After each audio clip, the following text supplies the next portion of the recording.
Kepala Pemberantasan Korupsi di era Subianto begitu kepemimpinannya mengungkap dugaan korupsi pada proyek sudah dilakukan KPK sejak awal 2020. Proses penyelidikan dilakukan secara hati-hati untuk memastikan setiap tahapan berjalan sesuai prosedur.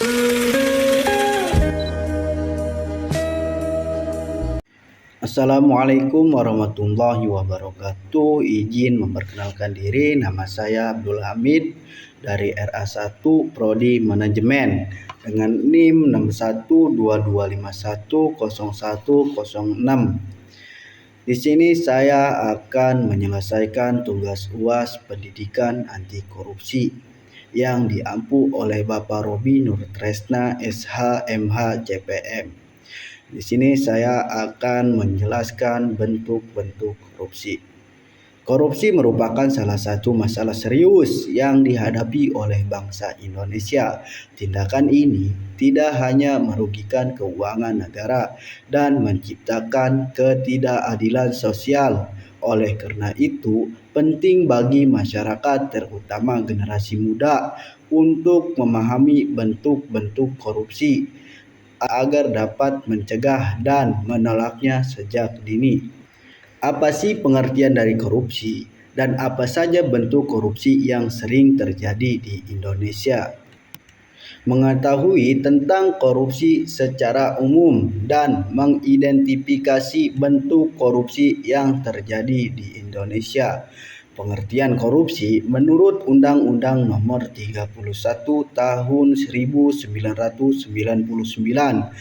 tentang pemberantasan tindak pidana korupsi. Korupsi adalah tindakan melawan hukum untuk memperkaya diri sendiri atau orang lain yang merugikan keuangan atau perekonomian negara. Bentuk-bentuk korupsi yang pertama, penyuapan, memberi atau menerima sesuatu, uang, barang, atau jasa untuk mempengaruhi keputusan pejabat atau pegawai negeri. Contohnya, memberi uang agar memenangkan tender proyek. Yang kedua, penggelapan dana, mengambil atau menggunakan uang barang milik negara atau instansi untuk kepentingan pribadi. Contohnya, pegawai mengambil dana kas kantor. Yang ketiga, penyalahgunaan wewenang, menggunakan jabatan atau keuntungan pribadi atau kelompok. Contohnya, pejabat memberi proyek pada keluarganya.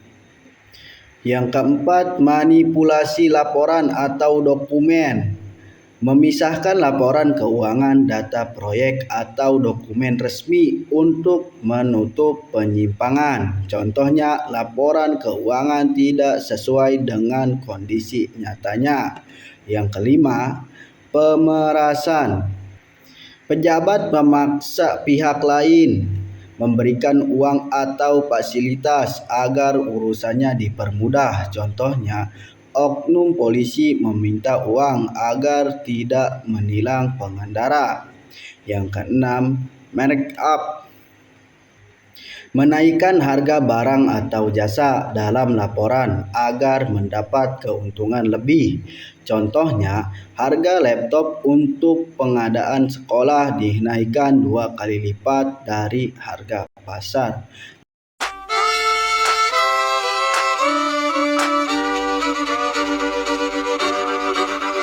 Kisah usang tikus-tikus kantor yang suka berenang di sungai yang kotor. Kisah usang tikus-tikus berdasi yang suka ingkar janji lalu sembunyi di balik meja teman. Masih dipeluk setan, alergi peradaban, alergi kemajuan, mendorong kemunduran. Pemimpin di esok hari, adakah yang cukup mampu mewakilkan suara kami? Jelas tak ada yang tahu, ada yang cukup peduli, umat yang dikelabui melupakan masa lalu. Namun kami belum tentu.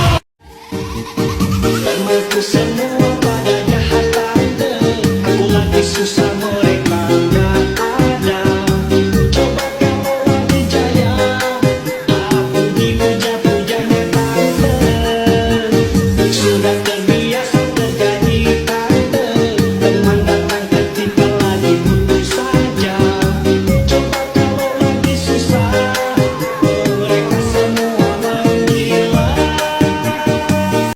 Jadi intinya bentuk korupsi tersebut merugikan negara, menurunkan kepercayaan masyarakat, serta menghambat pembangunan dan perekonomian, serta keadilan sosial. Oleh karena itu, pencegahan dan penegak hukum yang tegas dan adil, serta kesadaran moral dan integritas setiap individu sangat penting untuk memberantas korupsi dari semua lapisan masyarakat. Jadi intinya kita harus menghindari korupsi sejak dini. Udah itu saja dari saya, kurang dan lebihnya mohon maaf. Apabila ada kesalahan mohon dimaklumi.